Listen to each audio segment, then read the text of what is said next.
పాపానికి ఫలితంగా మనము చనిపోవలసి ఉండగా, మనము నరక శిక్షను అనుభవించవలసి ఉండగా, ఆయన మనందరి కొరకు వచ్చి కలువరి శిలువలో మనకు రావాల్సిన నరకాన్ని ఆయన అనుభవిస్తూ ఆయన మనందరి కొరకై చనిపోయాడు.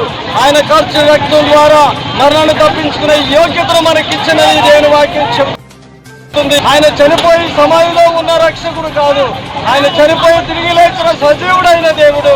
అందుకే మేము ఆయనతో నడవాలని ఇష్టపడి ఈ విధంగా రన్ ఫర్ జీసస్ ప్రోగ్రామ్ చేసుకున్నాం. మేము ఆయనతో నడుస్తున్నాం. ఎందుకనగా మేము చనిపోయినా తిరిగి లేచి ఆయన ఉన్న చోట్ల పరలోకంలో ఉంచడానికి సమర్థుడు ఆయనే. కాబట్టి ఆయన ద్వారానే తప్ప మార్గంలో మనకు పరలోక రాజ్యం నిత్య జీవం రోమా 6:23 ఈ విధంగా చెబుతుంది. పాపం వలన వచ్చు జీతం మరణం, అయితే దేవుని కృపావరం క్రీస్తు యేసు నిత్య జీవం. కాబట్టి ఈ లోకంలో మనకు మరణం ఉండవచ్చు కాదు, కానీ మనం చనిపోయినా తిరిగి లేపే సమర్థుడు ఆయన. ఎందుకనగా ఆయన చనిపోయి తిరిగి లేచిన సజీవుడు అయిన దేవుడు. Nobody in the world could die for you and me. ఏ క్షణములలోనూ ఎక్కడ చేయని అద్భుతములు నా ప్రజల ఎదుట నేను చేస్తాను అని దేవుడు ఒక వాగ్దానం చేశాడు. కానీ దేవుడు తన ప్రజల ఎదుట ఎలాంటి అద్భుతం చేశాడు అనంటే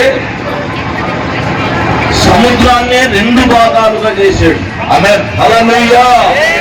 సముద్రమును 2 భాగాలుగా చేసి నడుచుటకు దేవుడు గొప్ప అద్భుతం చేశాడు. అలాంటి అద్భుతాలు చేయగలిగినటువంటి ప్రభువైన యేసు క్రీస్తు. అలాగే ఎంతవరకు దేవుడు అద్భుతాలు చేయించు వచ్చాడు అనంటే పరమ కామమైనటువంటి ఆ ప్రాంతానికి వాగ్దానము దేశానికి వెళ్ళేంత వరకు దేవుడు అద్భుతము చేయించు వచ్చాడు. కనుక ఈరోజు మనము కూడా ఏ క్రీస్తుని అంగీకరించి యేసు క్రీస్తు బహిరంగ జీవితంలో ఎన్నో బోధనలు చేసి సన్మార్గంలో మీరందరూ నడవాలి అని ఎన్నో బోధనలు చేసి, అదేవిధంగా ఎన్నో అద్భుతాలు చేసి సమాజంలో ప్రేమను కోల్పోయిన అనాథులను, అభాగ్యులను అందరిని కూడా ప్రేమతో హత్తుకొని దగ్గరికి తీసి వారి జీవితాలలో ఊపిరిని పోసి జీవితాన్ని ఇచ్చారు.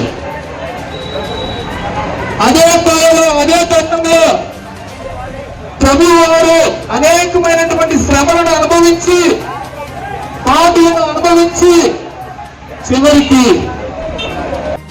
చదువు మనందరి కోసం మరణించారు. ఏ ఒక్క మతం కోసం కాదు క్రీస్తు ప్రభు మరణించింది. అసలు క్రైస్తవత్వం మతమే కాదు, అది ఒక మార్గం.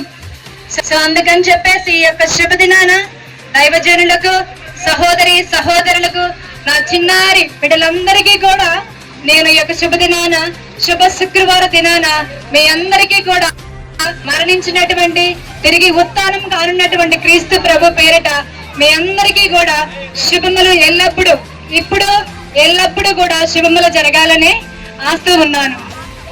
ఈ యొక్క రన్ ఫర్ జీసస్ అనే ప్రోగ్రాం ఇది నువ్వు నేను మొదలుపెట్టింది కాదు.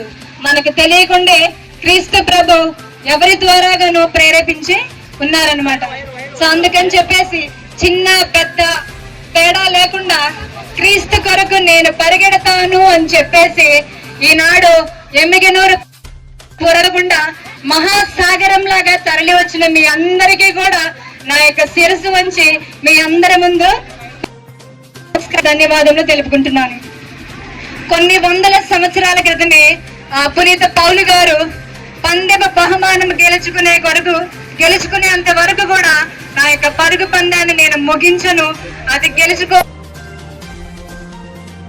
కొన్ని వందల సంవత్సరాల క్రితమే పౌలు గారు మనందరితో పలికి ఉన్నారు. ఈనాడు అటువంటి పౌలు గారులు మనందరి ముందు చాలా మంది దైవజనుల రూపంలోని మనందరినీ కూడా జీవమ్మగలిగినటువంటి వాక్యం ద్వారా ప్రేరేపించటకు క్రీస్తు ప్రభువు ఎంతో మంది పౌలు గారులని దైవజనుల రూపంలో మనందరి మధ్య లేపి ఉన్నారనమాట. పాత నిబంధన గ్రంథంలో చెప్పి ఉన్నారు, దేవుని యొక్క ప్రేమ నా యొక్క హృదయంలో జ్వలించినంత వరకు, జ్వలిస్తూ ఉంటే నేను ఎలా మౌనముగా ఉండేది అని చెప్పేసి ఉన్నారనమాట.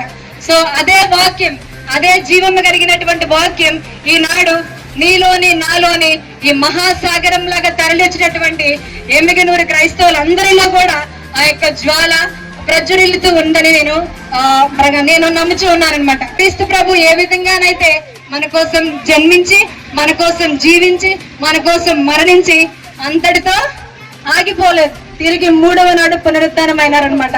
సో ఆ యొక్క పునరుత్థానం మన యొక్క విశ్వాసానికి పునాది. క్రీస్తు ప్రభు యొక్క పునరుత్థానం మన యొక్క విశ్వాసానికి పునాది. క్రీస్తు ప్రభు పునరుత్థానం కాకపోతే మనం ఈ విధంగా విశ్వాసులుగా మారే వాళ్ళమే కాదు. అందుకని చెప్పేసి ఆ యొక్క విశ్వాసాలని మన యొక్క విశ్వాసాలని బలపరిచేందుకు ఎంతో మంది దైవజనులను దేవుడు మన మధ్య నిర్మించి ఉన్నారు. సో వారు చెప్పినటువంటి వాక్యాన్ని శ్రద్ధగా విందాము. మన యొక్క జీవితాలను సక్రమైనటువంటి మార్గంలో నడిపించుకునేందుకు మనమందరం కూడా మన వంతు ప్రయత్నం చేద్దాం.